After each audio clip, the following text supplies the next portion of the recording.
I opened the door still in my sweatpants, thinking it was just another package delivery. But there she stood, Valerie Kingston, my mother-in-law, dressed like she was heading to a board meeting at the Ritz. Next to her was a stiff-looking man in a suit, briefcase in hand. "Lauren, sweetheart," she said, stepping inside without waiting for an invitation. "This is Mr. Crenshaw. He's our family notary. We just need a few quick signatures." She smiled like this was some kind of favor. But when Mr. Crenshaw opened his case and pulled out a stack of legal documents, my heart dropped. "These are simple asset transfer forms," Valerie explained, "to move your properties into the Kingston Family Trust. For tax benefits, of course." She knew.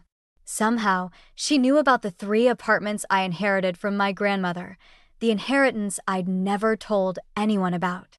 Not even Derek. I stood frozen, betrayed, humiliated, and furious. How did she find out? Why was she doing this? And the bigger question, was my husband part of this scheme too? You won't believe what happened next. But I promise it changed everything. To understand why I kept the inheritance a secret, you need to know about my grandmother, Joan Parker. She wasn't just any sweet Southern grandma baking pies and handing out advice.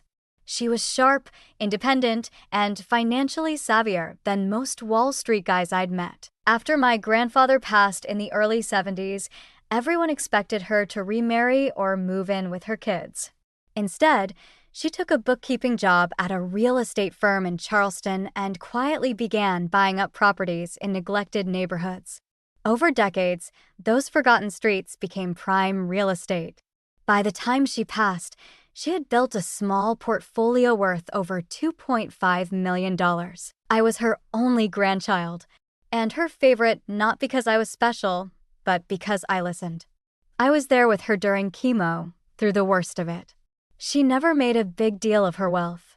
In fact, I had no idea what she'd built until the reading of her will. To my granddaughter, Lauren Parker, the lawyer had read, "I leave full ownership of 3 properties, 2 income-producing, and 1 personal residence, held in a private trust." I could barely breathe. The first was a 2-bedroom brownstone in Charleston's historic district, rented to a couple of traveling nurses. The second, a modern condo overlooking the marina, leased to a corporate tenant for $4,200 a month. And the third, her cozy bungalow where I'd spent every Christmas morning since I was 5, was now mine. I cried for hours.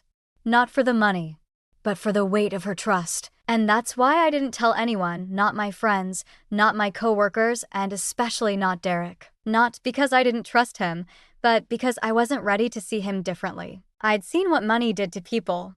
I'd lived it. My ex once drained my savings for us and then ghosted me 2 months later. So when Grandma Joan left me those apartments, I made a promise to her memory and to myself. Keep it safe. Keep it quiet. Until I know it's love, not leverage. And for a while, that worked.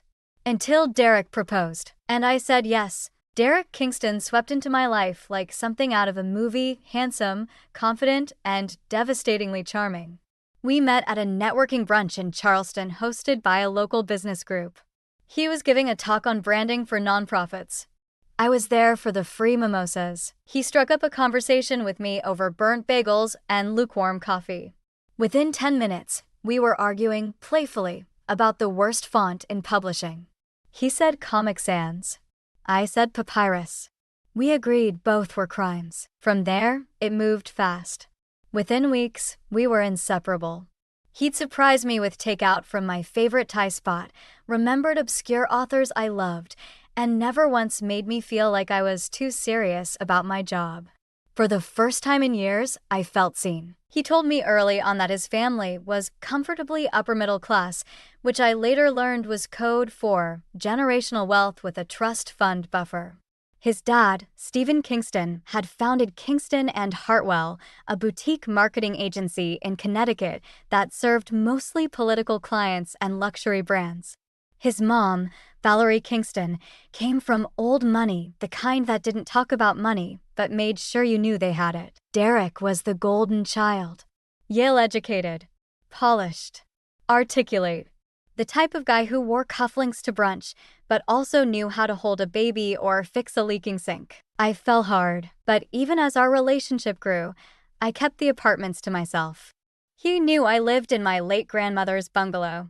He even helped me repaint the shutters one weekend. But I never mentioned the other 2 properties, never mentioned the trust, never talked about the $8,300 per month in rental income one received. It felt like my line in the sand, a quiet shield between my past and whatever future I was building with him. Then came the dinner. It was our 6-month anniversary. We'd just finished a candlelit dinner at this little Italian place tucked off King Street.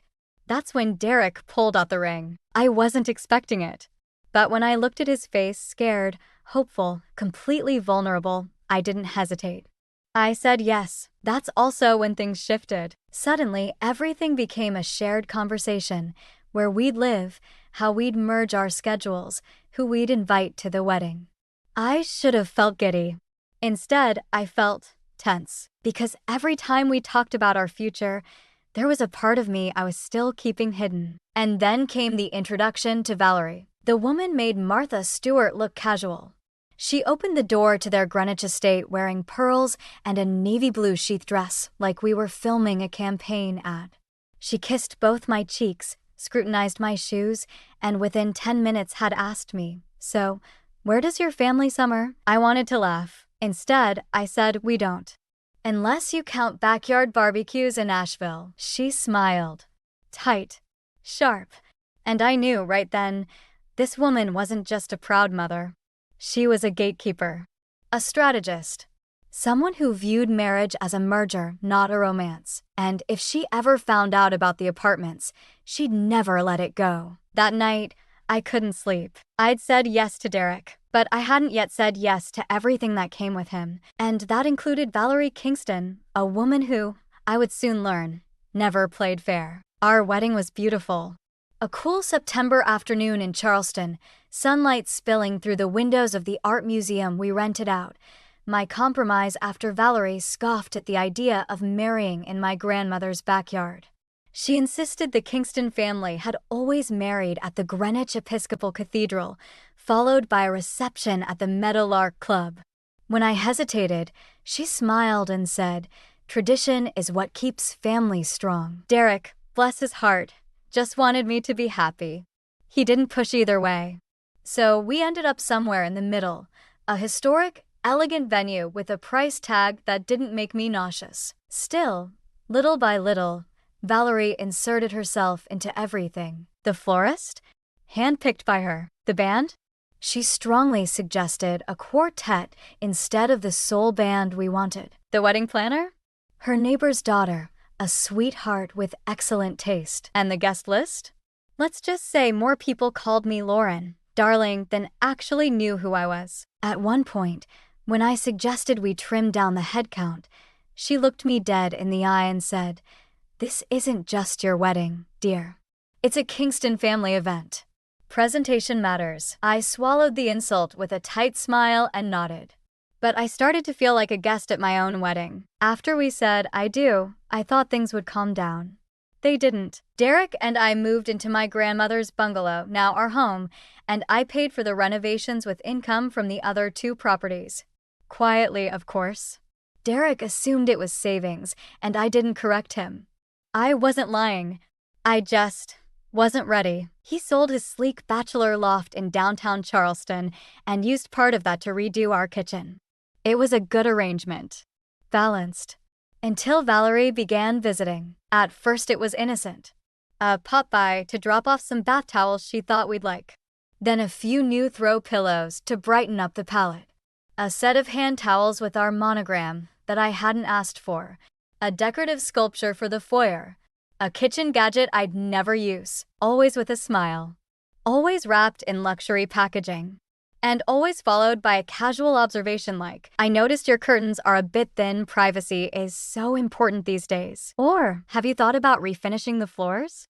Original wood is charming, but it does show its age. One Sunday, she brought over a French press and a bag of imported beans. I thanked her and mentioned how I usually used a drip machine. She replied, "Well, The French press is more refined. You'll appreciate it once you develop your palate. It wasn't just home decor. She started asking about my job. I work as a senior editor for a publishing house, which I love. But Valerie? Oh, she said, sipping her espresso. Publishing? That's sweet. But unstable, don't you think? You know, Kingston and Hartwell could use someone with a writing background. Derek could talk to HR. I smiled through gritted teeth. I'm actually up for promotion next quarter. Things are going really well. She tilted her head, all sugar and steel. Well, you are newly married. Eventually, you'll want something more flexible. Children change everything, you know. By now, the visits were weekly. Always unannounced, always bearing gifts, and always layered with subtle critiques. One time, when Derek ran out to grab lunch, she leaned in and asked, "So, Lauren, did Joan leave you anything besides the house?" Her tone was casual, but her eyes? Surgical. "Just memories," I replied, giving her nothing. She was practical, not sentimental. Valerie didn't believe me. I could see it. She tapped her fingers on the armrest and murmured, "Family legacies are important." The Kingstons have always been careful to preserve theirs. That night, I couldn't sleep. I stared at the ceiling and wondered, was this just in-law awkwardness or the beginning of something deeper? Something calculated? Because every week, her questions were getting more specific. And my gut told me she was circling something. Something big. And if I didn't stay 2 steps ahead, I might lose everything my grandmother had worked for. Everything unraveled over roast lamb and Bordeaux. It was a Friday night dinner at the Kingston estate, the kind Valerie orchestrated like a royal banquet. Linen napkins, crystal glasses, 3 forks per setting. Derek's sister Chloe was visiting from Boston with her husband, and Valerie had invited half the board members of Kingston and Hartwell for what she called an intimate family dinner. I was doing my best to blend in polite smile, light conversation, and avoiding the landmines. But halfway through the main course, Stephen started talking real estate. "The commercial market's tightening," he said, swirling his wine. "We're looking at a few buildings in Mount Pleasant. It's all about the zoning these days." He turned to me. "What do you think, Lauren? You're in Charleston. You must have some insight." I paused, trying to keep it neutral. "Well, zoning in Charleston can be tricky. But if you're looking for steady appreciation, condos near the marina are outperforming expectations. Even the HOA boards are shifting toward more investor-friendly policies." That's when it happened. Valerie's fork paused midair. "HOA boards," she repeated. I blinked. "Yes, you know, condo associations." She tilted her head. "But I thought you lived in a single-family bungalow." I felt the blood drain from my face. Everyone at the table was still chatting, but I could feel Valerie's focus lock onto me like a hawk. I scrambled. "Right, yes, I mean, my grandma did. But I've done some freelance writing on housing markets for work. I like to keep an eye on trends." It was a weak save. And she knew it. She didn't say anything else that night, but her smile never quite reached her eyes. I knew I'd made a mistake, a careless, tiny slip that cracked the door wide open. The following week, she ramped up her questions. Did Joan ever invest in real estate beyond that little house? Who's managing the property now that she's gone? Have you thought about downsizing now that it's just you and Derek? One morning, while Derek was in the shower, I passed by the kitchen and froze. Valerie's voice was coming through the speakerphone. I hadn't meant to eavesdrop. I just forgot my phone on the counter. "Yes, Joan Parker," she said to someone on the other end. "Charleston County. I need complete property records under her name and any known trusts. Residential or commercial, I don't care." My stomach dropped. I picked up my phone and tiptoed out, heart pounding. She was investigating me, not just asking around, not gossiping with friends, hiring someone. That night, I told Derek. I laid it out as calmly as I could, that I'd overheard his mom digging into my grandmother's estate and that I felt violated. He chuckled. "Lauren, it's just Mom being." "Mom," he said. "She did the same thing with Chloe's husband when they got engaged. Had someone look into his student loans." I stared at him, stunned. "And you're okay with that?" He shrugged. "She just wants to protect the family." I didn't say it out loud, But the thought screamed in my head, protected from what? From me? I realized in that moment, Derek wasn't going to stop her. Maybe he didn't even see what she was doing. To him, it was normal. To me, it was invasive, strategic, alarming. The next morning, I called my attorney and said 5 words I never thought I'd say. I need to lock it down, because if Valerie Kingston was planning a move, I needed to make mine first. My attorney, Heather Langford, met me first thing Monday morning at her office downtown. Heather wasn't just smart, she was razor sharp, the kind of woman who wore black pumps like armor and had a stare that made grown men rethink their tax returns. I had a feeling you'd be back, she said, motioning for me to sit. Tell me everything. I laid it all out. The inheritance, the trust Grandma Joan had created, the rental income, the fact that not even Derek knew the full extent. And then I told her about Valerie. The questions, the surveillance-level curiosity, the phone call I'd overheard. Heather didn't even blink. You're not paranoid, she said, flipping open a yellow legal pad. You're under soft attack. And we're going to harden the target. Over the next week, we rewrote the trust with reinforced language to clarify sole ownership as premarital, non-marital, and irrevocable. We created layers of legal separation between my personal income and anything that touched joint finances. Every lease, every tax return, every repair invoice, documented and timestamped. I even changed my rental management company's access protocols to require 2-factor authentication for any updates. Heather called it asset lockdown. I called it survival, and just in time. Because the following Wednesday, as I was finishing up edits on a manuscript and thinking about ordering Thai takeout, the doorbell rang. I wasn't expecting anyone. When I opened it, there she was, Valerie, wearing a cream blazer, pearl earrings, and a smile that looked just a little too bright. Standing next to her was a man I'd never seen before, mid-50s, graying hair, carrying a leather briefcase. Lauren, darling, she said, already stepping over the threshold. I hope we're not interrupting. This is Mr. Cartwright, our family's notary. My pulse spiked. I wasn't aware we had anything to notarize, I said flatly. Oh, it'll only take a moment, she said breezily, setting her bag down on my coffee table. Just some simple family paperwork. All standard. Mr. Cartwright offered a tight-lipped smile. Just need a few signatures, ma'am. She gestured toward the couch like this was just some friendly visit. Actually, I said, I'm in the middle of work. It won't take long. She cut in smoothly, already pulling out documents. It's just to incorporate your assets into the Kingston Family Trust. There are tax advantages, of course, and it ensures family security. We do it with all major family holdings. And just like that, the truth was out. She knew. Not guessed. Not suspected. Knew. I didn't say a word. Just stared at her. Lauren, there's no need to make this dramatic, she said, voice tight now. This is about protecting what's ours. You're married into this family now. I looked at the papers. They were worded in the kind of soft, elegant legalese that almost made you miss what they actually said. Transference of ownership, naming of trustees, consolidation of assets. I looked her dead in the eye. Did Derek know you were coming here today? A pause. Not even half a second, but enough. He trusts me to handle things like this, she said carefully. Translation. No. He didn't know. I picked up my phone. Called Derek. Put it on speaker. Hey babe, he answered. Everything okay? Your mom's here. With a notary. Trying to get me to sign over my inheritance into the family trust.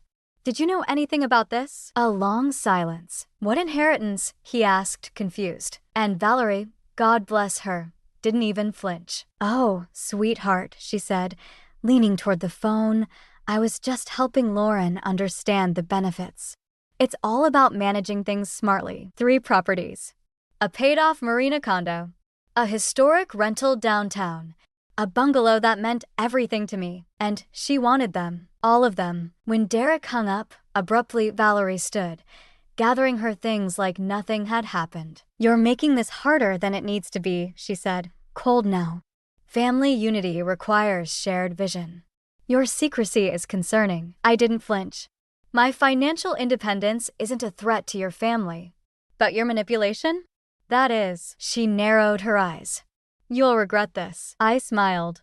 Only if I'd signed. That night, I added surveillance cameras to the property because this wasn't just about control anymore. It was about war. After that disastrous visit, I sent everything, the documents, the audio from Derek's speaker call, even a timestamp security cam clip, to Heather. She called me back the next morning, furious. She walked in with a notary and attempted a non-disclosed transfer of personal assets without spousal consent. Lauren, that's not just bold, that's borderline predatory. I already knew that. I felt it. Every bone in my body told me Valerie's move wasn't spontaneous. It had been calculated, rehearsed, and timed while Derek was out of town. And now he was flying back early. He showed up the next afternoon, tie loose, jaw clenched. He looked older somehow, like the illusion of his mother's benevolence had cracked just enough for the truth to get through. You should have told me, were his first words. I know, I said, heart racing. But what she did, that's not okay, Derek. He sat down, rubbed his temples, and for a while, didn't say anything. Then he whispered, she ambushed you in your own home. There was no defending her anymore. The days that followed were a blur of tension. Valerie stopped by twice more, unannounced. I didn't open the door. Once, she left a handwritten note. This doesn't have to be adversarial. Let's act like adults. I almost laughed. Adults don't bring notaries to surprise people into signing over real estate. Then came the Kingston maneuvering. First it was Chloe. She dropped by with coffee and baked goods, pretending to check in, but casually mentioning how joining the family trust had simplified everything for her and her husband. Then Stephen called Derek for a business lunch. It turned into a 3-hour conversation about loyalty, image, and legacy. When Derek came home that night, he looked hollowed out. They're restructuring the creative department, he said quietly. Cutting my salary unless I take on more client load. Because of me? I asked, already knowing the answer. He didn't respond.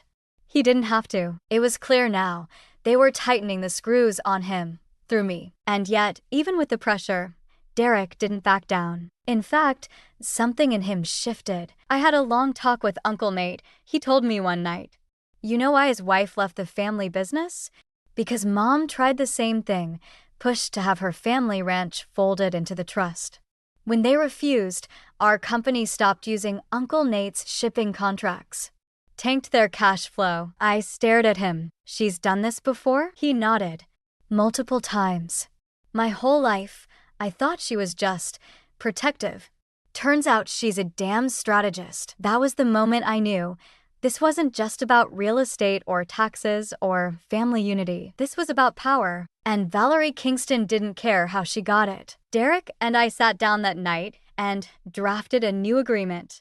Together, we updated our wills, reaffirmed the separation of personal and marital assets, and created a mutual declaration of financial independence, notarized, signed, and backed by legal counsel. We agreed on one thing above all. No one, not even family, gets to leverage love into ownership. But we also knew Valerie wasn't done. This was just her first move. And people like her, they never stop it now. A week after Derek and I locked down our financial boundaries, everything exploded. Not with Valerie, but with Stephen, my father-in-law. Derek came home from another business lunch, this one with Stephen and the company's CFO.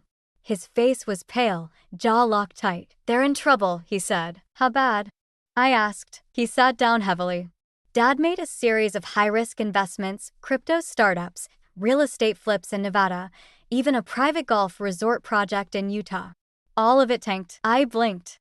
Why would he? Because he was trying to double the company's capital for expansion, Derek said bitterly. But instead, he leveraged it. Mortgaged 3 properties under the firm's name. Took out 2 unsecured loans. And now they're upside down. My stomach twisted. How much are we talking? Close to $870,000. And the banks won't extend the credit line anymore. They need collateral. I didn't even need to ask what kind. That's why Mom came for the apartments, I said quietly. Derek nodded. They planned it weeks ago. Probably started poking around Grandma's estate the moment I proposed. It all clicked into place. The charm, the gifts, the subtle comments about taxes, family legacy, and protecting the name. Valerie hadn't just been prying, she'd been setting a trap. And when I didn't walk into it, she tried to force me in. Derek looked ashamed. I didn't see it. I should have seen it. They did the same thing to Chloe's in-laws, pressured them into giving up their restaurant chain's ownership in exchange for a seat on the board. They lost everything in under 2 years. We sat in silence for a long time. Finally, I said, "You still want to help them?" He exhaled. "I don't want to watch my dad spiral. But I'm not signing up for their control games either." So we came up with a plan. I would agree to use one property, the downtown rental unit, as temporary collateral for a bridge loan, under the condition that it remained legally mine and would revert automatically after 6 months. The agreement would be filed with both the lender and my attorney, with no ownership transfer whatsoever. In return, Stephen would seek financial rehabilitation with a licensed advisor, and Valerie would issue a formal apology for her actions. Additionally, the company would bring in outside financial auditors and a new COO to remove the family-only decision-making model. And I added, we want a guarantee in writing that they won't pressure us or any future children into the Kingston Trust. Ever. Derek stared at me, then smiled. That's the first time I've ever heard someone negotiate against the Kingstons and win. We delivered the proposal in person, together. Valerie was furious. "You're undermining your family. Is that what marriage means to you?" Derek didn't flinch. "Marriage means protection, Mom. And it means truth. Something you forgot a long time ago." Stephen just looked tired. "We'll agree. We don't have a choice." No, they didn't. That night, Derek turned to me in bed and said, "I don't know if I ever told you this, but Grandma Joan? She was a genius." I laughed through tears. She was more than that. She was 5 moves ahead of everyone. Including you. He smiled. "Yeah, and thank God she passed that down, because if she hadn't, we both knew how this story would have ended. And it would have started with my signature on a dotted line." In the weeks following our confrontation with Stephen and Valerie, something unexpected happened. Silence. No surprise drop-ins. No gifts. No cryptic voicemails about legacy or tradition. It was as if someone hit the mute button on the Kingston family drama. At first, it felt suspicious. Then it started to feel like breathing room. Derek followed through immediately. He handed in his resignation at Kingston and Hartwell and accepted an offer from a marketing firm in Atlanta, Bramwell Group, where he'd actually be leading their nonprofit division, something he dreamed of for years. For the first time since we got married, he came home excited, not exhausted. Stephen entered a financial rehab program and brought in an external consulting team to untangle the mess at the company. Chloe's husband emailed me privately to say, "I don't know what you said or did, but thank you." And Valerie? To everyone's shock, she honored our agreement. She stepped back. One Sunday, she invited us over for brunch. I almost didn't go, I didn't trust it. But curiosity won out. Her tone was softer. Her movements less choreographed. At one point, as we finished coffee on the back porch, she reached into her handbag and pulled out a letter. "I wrote this," she said, placing the envelope in my hand. "It's an apology. A real one." Inside was a formal, handwritten letter, sincere, direct, and without manipulation. She acknowledged the damage, admitted her fear, and said she was willing to learn how to be better if I'd let her. Then she added something that stopped me cold. "This was my mother's cottage," she said, sliding a small deed across the table. She left it to me, but I've never felt it was mine to keep. "I'd like you and Derek to have it in your names. No trust. No conditions." Derek's eyes welled up. Mine too. It didn't erase everything, but it was a start. From that moment on, our relationship with the Kingstons shifted, not perfect, but balanced. Respect replaced manipulation. Conversations became honest. And boundaries? Finally respected. The downtown unit remained mine. Still rented, still producing income. but now fully protected and acknowledged. Derek and I shared finances where it made sense: household, travel, future plans, but we kept our core assets separate. Not out of secrecy, out of mutual respect. And when we found out, 2 months later, that I was pregnant, the first person I told, after Derek, was Heather, our attorney, because this time we'd be building something new, something ours, something protected, but never hidden. 1 year after the day Valerie showed up with a notary in tow, Derek and I stood on the porch of the beachside cottage she gave us, the one that had belonged to her mother, now ours. The salty breeze swept through the air as we watched the waves and waited for the sun to rise on our anniversary and on our next chapter as parents. So much had changed. Stephen was attending recovery meetings weekly. Valerie had started therapy, her idea, not anyone else's. Derek was thriving in his new role, finally free from the family business's golden handcuffs. And me? I'd been promoted to senior acquisitions editor. I even used some of my rental income to purchase a fourth property, a fixer-upper Derek, and I planned to renovate together on weekends. But more than the career wins, it was the emotional clarity that felt like the real inheritance. Because my grandmother didn't just leave me apartments. She left me independence. The kind that lets you say no without guilt. The kind that sets boundaries without burning bridges. The kind that teaches you love isn't measured by how much you give up, but by how well you protect what matters. If you've ever had to defend what was rightfully yours from family, from pressure, from people who claim to love you, I want to hear your story. Drop it in the comments. And if this journey resonated with you, hit that like button and subscribe for more stories about boundaries, family, and building strength on your own terms. Because sometimes silence isn't secrecy, it's wisdom. And thank God, I listened.